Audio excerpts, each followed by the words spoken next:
I hate Fizz. He's so mobile, he does tons of damage at every point in the game. His ultimate slow feels like a snare. Worst of all, his trickster thingy, it's up what feels like every 3 freaking seconds. He's so...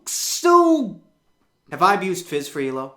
You know I have. Of course I have. It's Fizz. Who hasn't abused Fizz for elo? It's Fizz. If you haven't abused Fizz, or at least attempted to abuse Fizz for elo, I don't know what game you're playing, but you're not playing League of Legends. Hi there, my name's Donghua. Let's talk about Fizz. Fizz has been hated since conception. You know, he's like a bastard. Ever since he came out, he's just been hated. People just hate this character. He's been nerfed and buffed, nerfed, buffed, and nerfed. But he just always seems to find a way to become relevant again and again. Low elo players have a lot of problems with Fizz, but higher elo players, they don't really give a fuck about Fizz. They're like, Fizz, whatever. I'm gonna talk about how you can lane against Fizz, how to properly shut down a Fizz, and how you can properly exploit all of Fizz's weaknesses. But first, what is Fizz? What can we compare Fizz to? What is he most like?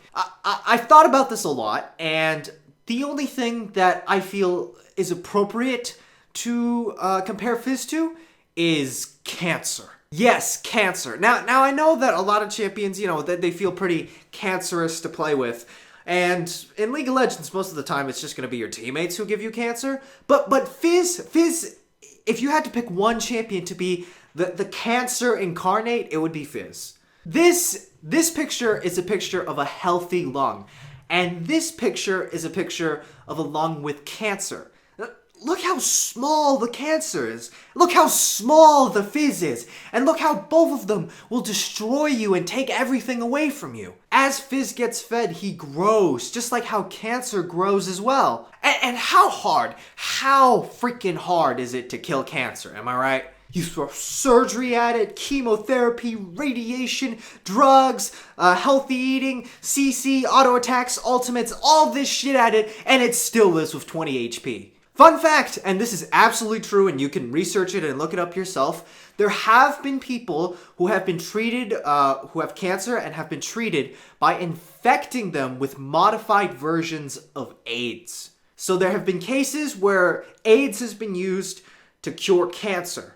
And who counters Fizz the hardest? Malzahar. Space AIDS. Exactly. What I'm saying is, Fizz is basically Cancer, and here are 3 rules to help you deal with cancer.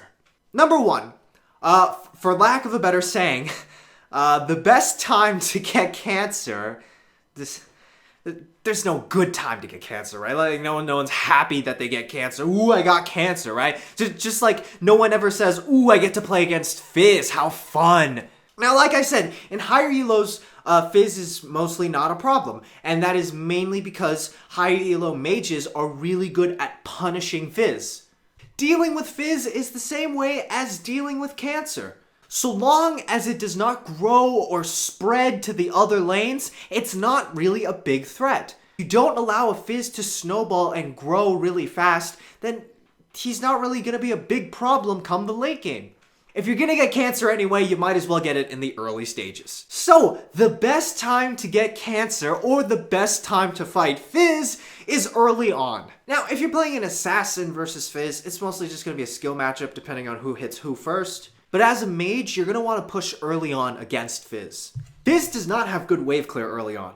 Early on, at level 1, he only has his E for wave clear. And at level 1, that also costs 1/3 of his mana bar. Fizz cannot efficiently push back a wave as fast as a mage can push it forward. And once you get him under that tower, you can harass him, you can punish him for every single caster minion he decides to take. Now, this strat has a pretty obvious weakness, which is, well, if I push that hard, won't I get ganked really early? Yes, you probably will get ganked. As a mage, you don't really have any good mobility, and since you're against Fizz, Fizz has fantastic mobility, so you are at a pretty high risk of getting ganked early on. But remember, you're against Cancer. You have to take some risks when you're fighting against cancer. Things like chemotherapy, radiation, that shit's not good for you. Hair loss, vomiting, abdominal pain, that's all side effects from your treatment. Radiation can also take a big fat shit all over your immune system. Some people don't have cancer anymore, but most people also don't have an immune system anymore, so they could die of something like the common cold. If you do absolutely nothing against Fizz, you're just going to let him do whatever he wants. If you're really scared that you're going to get ganked, ask your jungler for a counter gank. Since you're going to be pushing anyway, you probably won't be able to gank Fizz, so if your jungler comes in for a counter gank, you could probably win a 2v2. Now, Fizz gets his 2 major power spikes at level 3 and at level 6. At level 3, he'll have all of his abilities and he'll probably just look to go on you. If you've properly been pushing up the minion wave, then you should have an extra large wave backing you up. Even in matchups where Fizz should win the 1v1, he'll still lose because you have just so many minions backing you up.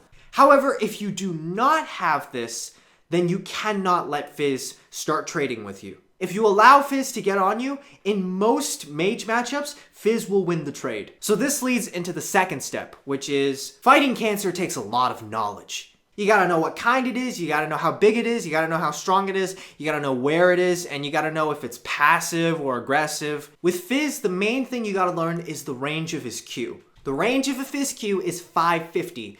The way that I remember it is, imagine Fizz with 2 Fizzes in front of him.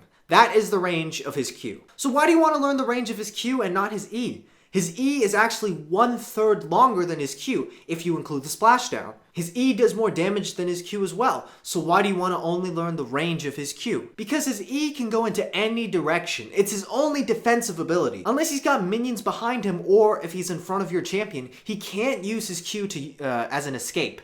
If they start their combo with an E, that means you're getting all-in or you're getting ganked. Even under your own tower, you should not let a Fizz Q onto you because he can just E away. Tower shots don't mean anything to invulnerability. Now, just as it's important to learn the range of his Q, it is also important to learn the cooldown of Fizz's E. Fizz's Troll Pull is probably one of the single best abilities in League of Legends. It combines damage with mobility and invulnerability. It's a disgustingly good ability.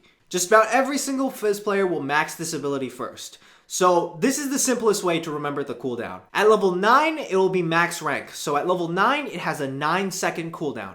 For every 10% CDR that Fizz buys on top of that, it will be reduced by 1 second. So if Fizz uses E and then hits his Zhonya's, after the Zhonya's is over, Zhonya's only lasts for 2.5 seconds. So that means you have anywhere between 3 to 4.5 seconds to cut the cancer out. Without his E, Fizz is about as vulnerable as a shitty mage. Also, do not stay in your fucking lane if you are half HP versus a Fizz. Either chug potions or go back to base. The lower HP that you are, the more damage that a Fizz will do. This should be like a universal rule against all assassins, really. Staying in lane with half HP versus a Fizz, that's like trying to cure lung cancer by smoking more. Go back to base, buy your MR, and survive. That's it. If you're playing a mage and you were able to outfarm and not let Fizz roam or get any kills, you've won! Congratulations, you've won the lane. Now, last tip. What if Fizz gets fed? What if he gets fed? What if you misplayed, you got outplayed, you got ganked, something happens, right? This is League of Legends. You can never predict everything, so something happened and now Fizz is fed. Against mage players, it really does not take much of a lead for Fizz to be able to tower dive you. With his E, it makes escaping and tower diving really, really easy. Most junglers are pretty reluctant to gank Fizz because, again, he has his E, he has this amazing escape tool. So what do you do when you fall behind Fizz? Playing against a fed Fizz, it does kind of feel like end-stage cancer, doesn't it? You can't go anywhere because, you know, if you try to follow Fizz's roam, then he might just be sitting in a brush and then he's gonna kill you. You can't really farm because he could just be sitting in a side brush waiting to kill you. You can't really even sit under your tower because he'll just come in and dive you. Most junglers don't even want to help you because Fizz is really good at escaping. So what do? You ask your jungler for a counter gank. But instead of counter ganking the enemy jungler, you just counter gank Fizz. After Fizz uses all of his abilities, he's gonna be vulnerable. He can't use his E for escape and damage, so have your jungler come in and pick up a counter gank. Now, Fizz still maintains his lead because Fizz will still probably kill you because you're pretty squishy. He's still gonna get a little bit more gold than you because the jungler will likely pick up the kill, but he spends time dead, and that's the most important thing. The cancer is not spreading to the other lanes. It's really hard to follow a Fizz if you don't have really, really good vision. If Fizz is spending time dead, he can't roam to the other lanes. You keep the cancer as small as you can, and you slow down the snowball. That's how you deal with Fizz.